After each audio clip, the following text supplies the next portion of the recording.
Hi everyone, my name is Daud and today I want to talk to you about Chapter 1, An Uncomfortable Bed. Chapter 1, An Uncomfortable Bed.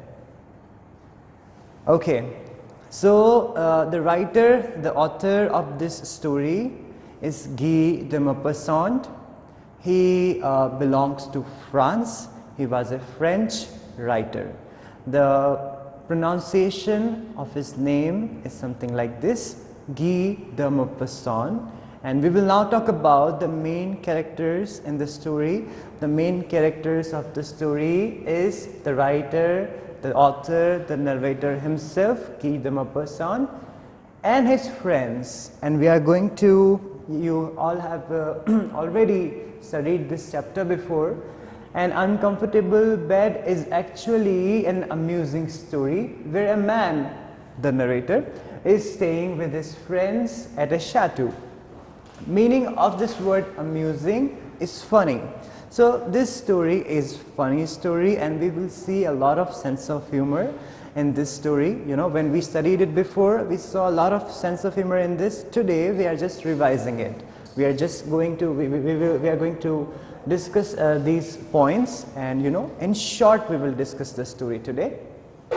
So An Uncomfortable Bed is a funny story, is an amusing story.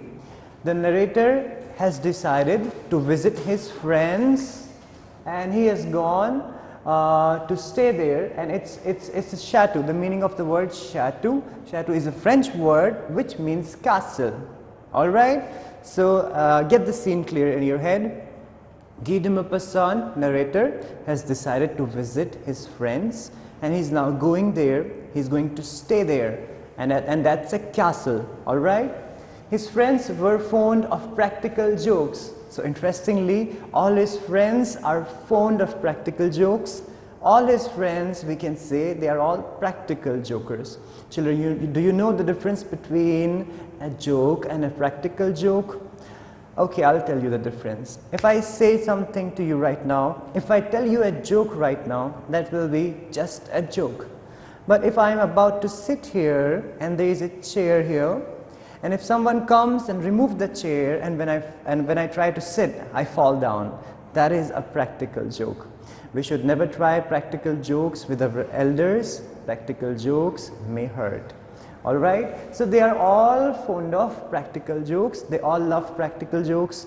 The narrator himself and all his friends, they are very fond of practical jokes, and they are all practical jokers. When he arrived, his friends greeted him enthusiastically.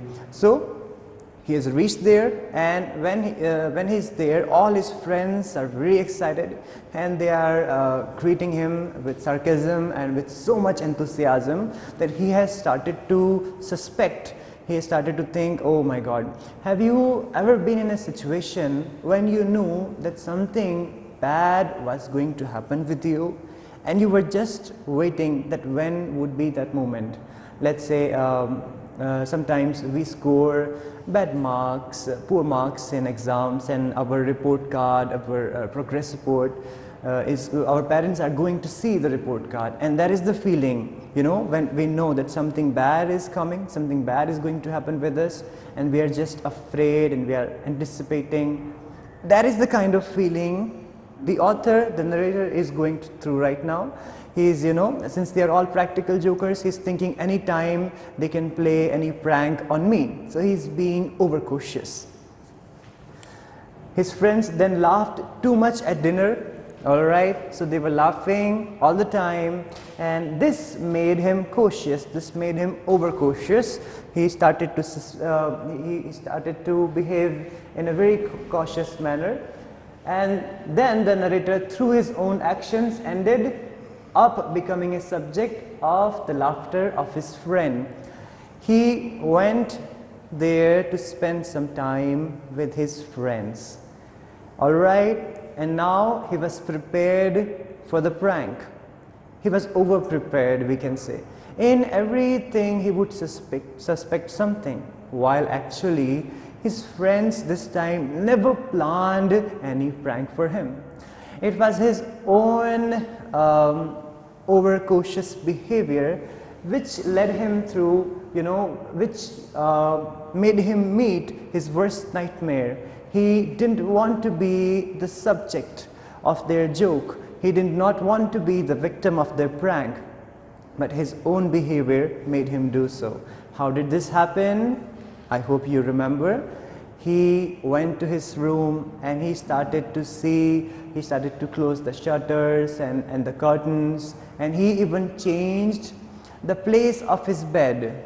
He shifted his bed, the mattress, in the middle of the room, and that's where he had decided to sleep. In the morning, when a person came to serve him his morning tea and breakfast, he could not see the narrator since he was sleeping on the floor in the middle of the room, and that person just walked over him and the tea and the breakfast fell down on him, and that's how it became a disastrous joke, and all his friends got to laugh, and he ultimately became the subject of the joke. We will now discuss the internal question and answers. Who were looking through the keyhole? When the narrator Guy de Maupassant, he went to his room to sleep. So keyhole is the hole which is in the handle, near the handle of the door. Through the keyhole, there were people who were looking through the keyhole, and who were those people? We have our answer here. Narrator's friends were looking through the keyhole. What was the idea that came into his head? So there was a time when an idea came into narrator's head.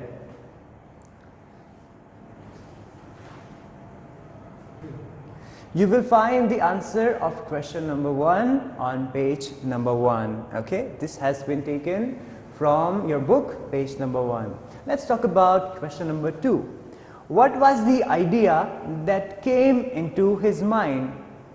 So an idea came to his mind, and the discussion in detail has been given. Then idea came, what was the idea that came into his head? Alright, this is in detail in your book on page number 2.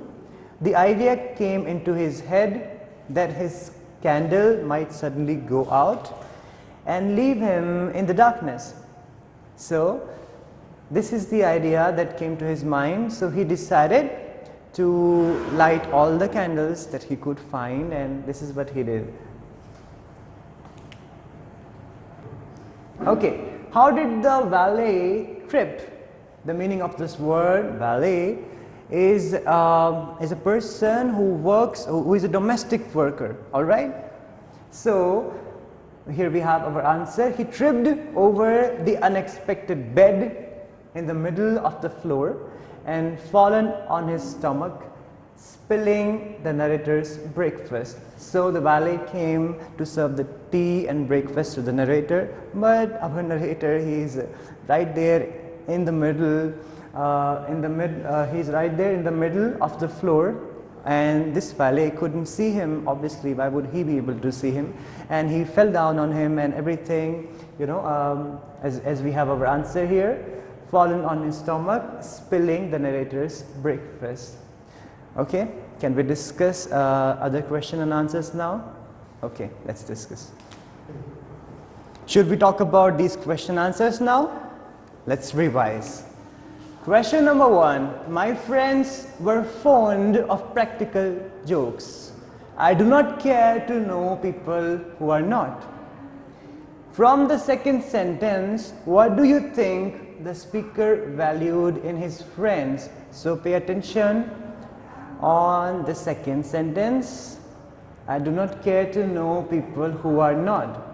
The second sentence tells us that the speaker valued a sense of humor in his friends.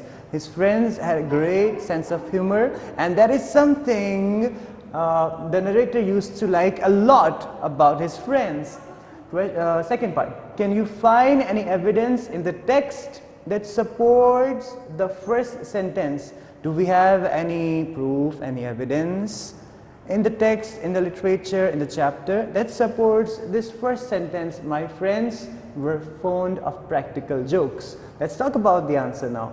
The only evidence that we can find in the text for the first sentence is the way the speaker's friends laughed when they found out what had happened. We do not see them actually playing any practical joke on the speaker. So, narrator didn't become the victim of their practical joke. They did not try any prank on him. The only evidence that we had was the time when they all laughed, when they got to know about the whole thing which had happened, how the valet fell down on the floor because of the narrator. And let's talk about third one now. Who is I in the above reference? All right, who is I above the who is I in the above reference? Please pay attention here. I do not care. I. Who is I in the above reference? I refers to the author Guy de Maupassant. Author, the narrator, the speaker, the writer. This I is referring to Guy de Maupassant here. Look out, old Ferrat, they have something in store for you.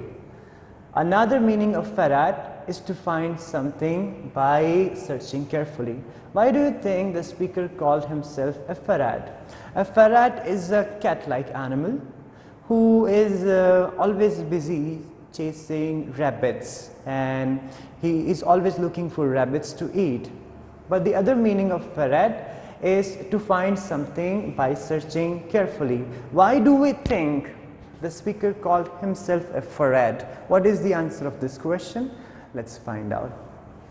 The speaker calls himself a Ferrat because he was trying to find out what kind of prank his friends could play on him. Alright, he was being overcautious. He was already suspecting everything, and he thought anytime they are going to play a prank on me, and that is what he wanted to find out, and that is why this word ferret has been used.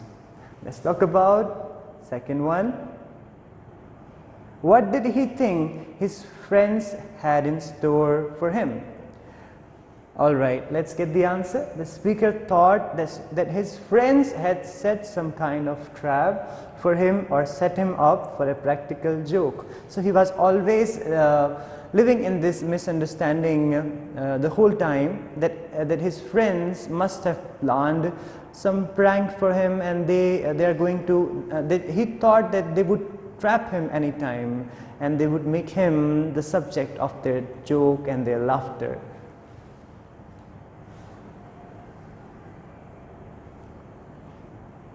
Short question answer. Why did the speaker close the shutters and draw the curtains? This is, you will find this in paragraph 11. What happened as a result of this? So, the speaker, the narrator closed the shutters and he drew the curtains. What was the result of this? Let's find out. The speaker closed the shutters and drew the curtains so that no trick could be played on him through the window. As a result of this, no light could come into the room from outside. Okay? He did this because he wanted to be careful, and he wanted that no trick should be played on him. I am going to repeat this answer. The speaker closed the shutters and drew the curtains so that no trick could be played on him. Question number 4. Once inside his room, how did the speaker move and act? So, once he was in his room, how was he behaving, how was he acting, and how was he moving? Let's find out with the answer. Answer number 4. Once inside his room, the speaker shut the door and remained standing. So he has first shut the door and he remained standing like this. This is the first thing that he had done. He stood still and he didn't move because he was being overcautious. He was thinking anytime any prank would be played on me. That's how he kept standing without moving a single step. He didn't take a step further. He kept standing there. He didn't move. He looked around at the walls the furniture, the ceiling, the hangings and the floor. He looked around everywhere, the wall, the furniture, the ceiling, the floor and everywhere. He was being, he wanted to be prepared. He didn't want any joke, any practical joke, any prank to be played on him. He wanted to completely, beat their plan. He thought that his candle may go out, so he lighted all the candles in the room. He thought that his candle might go out, so he lighted all the candles in his room which he could find. He moved with short steps. He took short steps, carefully examining the room and inspected every article one after the other. So he checked each and everything very carefully. Question number 5. I did not dare to get into the bed. Why didn't the speaker dare to get into the bed? Why did he finally go to bed? At first, the speaker did not dare to get into bed because he was sure that his friends had made some arrangement in the bed for a prank. He was expecting a prank in the bed also. Yet, he also thought that his friends, who must be waiting for the success of the trick, would be laughing at him because he was too afraid to go to bed. So now he is confused. He is thinking that if I would go to bed, there might be a hidden prank for me in the bed. And if I don't go to bed, my friends would still laugh at me. They would think of me as a darpoke, as someone who is being scared, and they would laugh at me. They would think of me as someone who is not brave. And that is also he didn't want. Would be laughing at me. He was too afraid to go to bed. He could not let them have so much fun at his expense. He didn't want them to have so much fun at his expense, and finally went to bed to challenge them. That's why he went to bed. Let's talk about long question answer. The speaker was awakened by a body falling over him. So he was asleep and he was awakened by a body falling over him. What else did he feel and hear at the same time? When and how did he realize what had really happened? As the speaker was awakened by a body falling over him, he was awakened by someone's body falling over him. He felt a burning hot liquid on his face. He felt a burning hot liquid on his face, on his neck and chest. It made him howl with pain, and he did something like this because he is in terrible pain. Obviously hot liquid has on his face and neck and chest. At the same time, he heard a great noise. He started to hear a great noise, commotion also, as if many plates and dishes had fallen down. Somehow the speaker managed to get up and rush out of the room. Somehow he got up and he ran out of the room, he rushed out of the room. It was then that he realized it was morning, and then he has realized that it's morning now. It's not night it's no longer night time, it's morning now. And in the light from the corridor, he saw that the valet, while bringing his tea, had tripped over his bed. So valet, he came with his tree holding a plate like this in his hands, and he tripped over his bed and fallen down. Along with the plates he had been carrying, the hot liquid had been the tea. So the hot liquid which he was feeling on his face, neck and chest was the tea. So this is it for today. Thank you for joining me. God bless you.